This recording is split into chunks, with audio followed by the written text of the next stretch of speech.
Welcome to our first episode. We are new paradigm healers, and our focus is ayahuasca assisted therapy. My name is Jessica Goodin. And my name is Nina Izel. And our intention is to educate, inform, and support the conscious and responsible use of ayahuasca in the Western context. This is what this series is about. In this episode, you'll get to know us a little bit better and learn how we came into contact with the Mother Ayahuasca and our first experience. Awesome. Thank you, Jessica. So let me introduce us a little bit, and let me introduce my beautiful sister and friend, Jessica, here. And she is a daughter of a physician, and she was always curious about the spiritual aspects of life. While she grew up in a small coal mining town. Do I say it right? Coal mining town. Yeah. She went through some pretty intense experiences when she lost her father at the age of 19. And really with that, she lost her Christian faith as well. Her background is in graphic design. That's what she studied in the university, and she worked in advertising for almost 6 years, but she felt pretty empty and meaningless during this time, and she was searching for something, experimenting with just the usual stuff, drugs, alcohol, coming into like a darker period of her life, and she considered maybe even taking her life, but hopefully, fortunately, you're healed all over the other side, sister. So it's good to hear. Cannot wait to hear about that, in more detail. How did you turn this around? I met Jessica when she came to Mexico, where I live and have my practice, and I remember the very first time I could feel her energy, just this beautiful angelic energy, and her energy signature was just like seemed to me and felt to me very familiar and very just like family and sister like. And I think you will probably hear about it later a little bit more, that we have a pretty similar kind of destiny or life path. So even though we grew up in a completely different kind of environment, but somehow the themes, and the topics of our lives and the gifts and the challenges are somehow very, very similar. So I just felt this instant connection and like knowing, which was like so nice.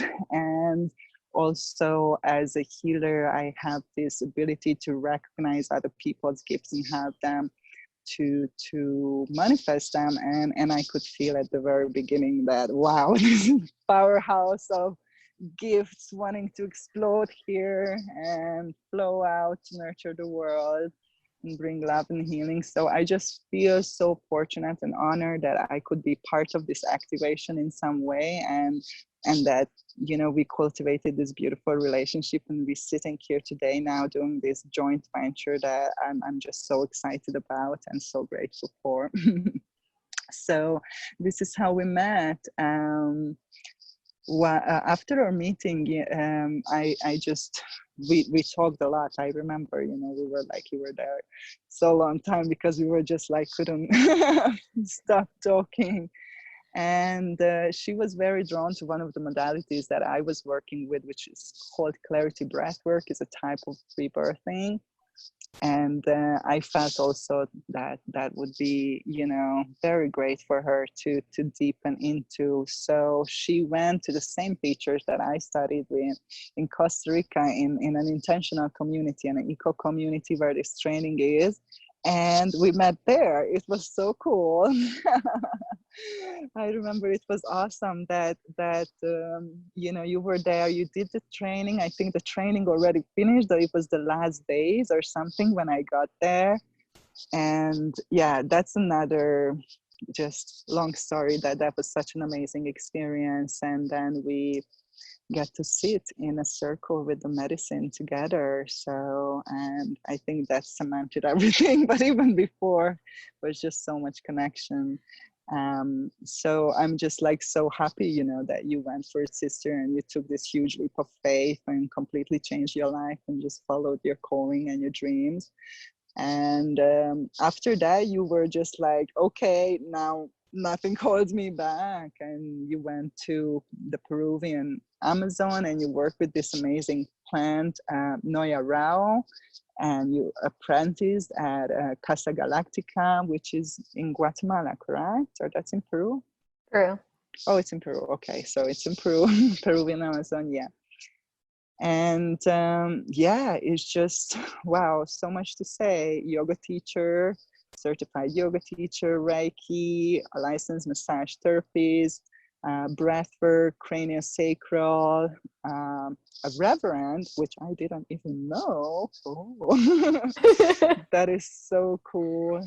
Breathwork, your new website, Modern Sacred Life, is just, you know, so amazing. And it's like kind of like a melting pot of and a crystallization for everything that you do, and I just love it. And thank you for coming and sharing this space. So cool. So we are all curious by now, I think, sister, that what brought you to the medicine, to the Mother Ayahuasca, and how was your first experience? So tell us a little bit about that. Awesome. Thank you so much, Nina. You always give the most amazing introductions. Well, actually, you introduced me to Mother Ayahuasca because I had never heard about this, and I ended up going to this community in the forest where they had ceremonies in the Santo Daime tradition, and you said, yeah, it's totally safe. Like if I were gonna go and do ayahuasca, I would go to this place. I would trust them 100%. I've done ceremonies there and you're going to have a great experience. So I was like, okay. I still don't know what ayahuasca is, but you said, oh, it's a medicine. It's a plant medicine. And I'm pretty sure that you mentioned that it was a psychedelic, but for some reason it just kind of escaped my mind because I was like, I don't know if I'm going to do this. Like, it doesn't really sound like something I want to do right now. I didn't even pack a white dress before I left on my travels. And so when I got to the community, you know, people were saying, hey, are you going to the ceremony tonight? I was like, I don't know, maybe. I was like, I don't have a white dress. And so someone let me borrow a white dress. And it ended up being this huge buildup of, oh, you can have this kind of experience. You can throw up in a bucket. You can, I dance all night. I end up having conversations with this bucket that I just threw up in. And I was like, what? Another lady told me that she's like, oh yeah, I turned into a tiger. And I was like, this sounds scary. Like, I don't know that I want to participate in this. But then I heard enough people say, you know, it's really beautiful. It's in the Santo Daime tradition.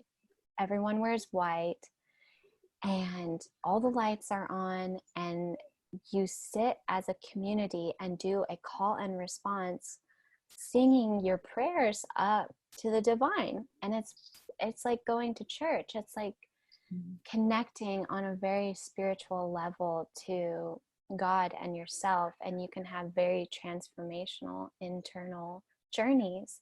And I was like, okay, that sounds more up my alley than just you can turn into a tiger. I'm like, this sounds interesting, but I don't know if I want to turn into a tiger. What if I never come back? What if I'm stuck as a tiger? So yeah, that was I had my first ayahuasca journey, and it was beautiful, and it was all about connection, and I was grateful enough, like I was blessed enough to be surrounded by my sisters and just to have the most amazing time singing with all my friends. Mhm. That's amazing. Thank you for sharing. Wow. I think many people can relate to, what were you thinking before the ceremony, and, you're just heading into the unknown. Yeah, definitely. So Nina, I would love to hear about your story, but first I'm going to give a little introduction about you. So this woman who I now have the honor to call sister, she, like you've heard before, she really inspired me to begin my path as a healer through introducing me to breath work and shamanism and, of course, the Mother Ayahuasca. And I met Nina in Mexico, of course, where she has her healing practice. And she practices body work, breath work, yoga therapy, movement medicine, transpersonal psychology, shamanic healing, dance, and nutrition, just to name a few. Nina, you're such an impressive woman. So it's no surprise my lost 26-year-old self was completely enchanted by you and your magical life. So, as we've been developing our friendship over the past few years, here's what I've come to learn about you. You were born in communist Hungary with no religion or spirituality and full censorship. During your teenage years, there was a change of regime where you struggled with anger, confusion, and fitting in. But you found hope in two books, Osho and The Red Lion, that changed your perspective on life. In university, you majored in psychology, education, and American studies, during which you worked with intravenous drug users in the first needle exchange in Hungary. But the emotional drain of working with intense addiction was a heavy load to carry for the minimal pay. So you sidestepped into the corporate film industry for 2.5 years, where you got a very different perspective on yourself, life, and money, and what it meant to sell your soul, or what it means to sell your soul. After this powerful learning experience, and because you were disillusioned with Western medicine and mainstream psychology, you changed direction to embrace holistic therapies, Maori body work, and got your first glimpse into shamanism. At which point, you fell in love and moved to Ireland for 6 years, building up your healing practice and literally doing all the trainings you could. You left Ireland for good in 2012 to follow your life-altering calling to the Mother Ayahuasca, completing a dieta in the Amazon jungle of Peru. I think a lot of people can relate that you took a leap of faith to learn from experience and make all the common mistakes. Which leads me to where you are now. Nina's area of expertise is ayahuasca-assisted therapy and the integration process. And you've written a book about this topic and your life, which is in the editing phase, and which we will be talking about much, much more throughout this series. And also, we'll be talking about how you're developing a training for the new generation of ayahuasca-assisted therapy and integration healers, which I am very excited to be a part of. So, without further ado, I would love to hear what brought you to the Mother Ayahuasca and how your first experience was. Thank you, sister, for this heartfelt and beautiful introduction. It just sounds even overwhelming to listen to it, and it's true, and it's not even the whole story. So it really seems to me I lived like several lifetimes already. But yeah, it's all excited and good. Yeah. What brought me to the medicine? Some unquenchable thirst.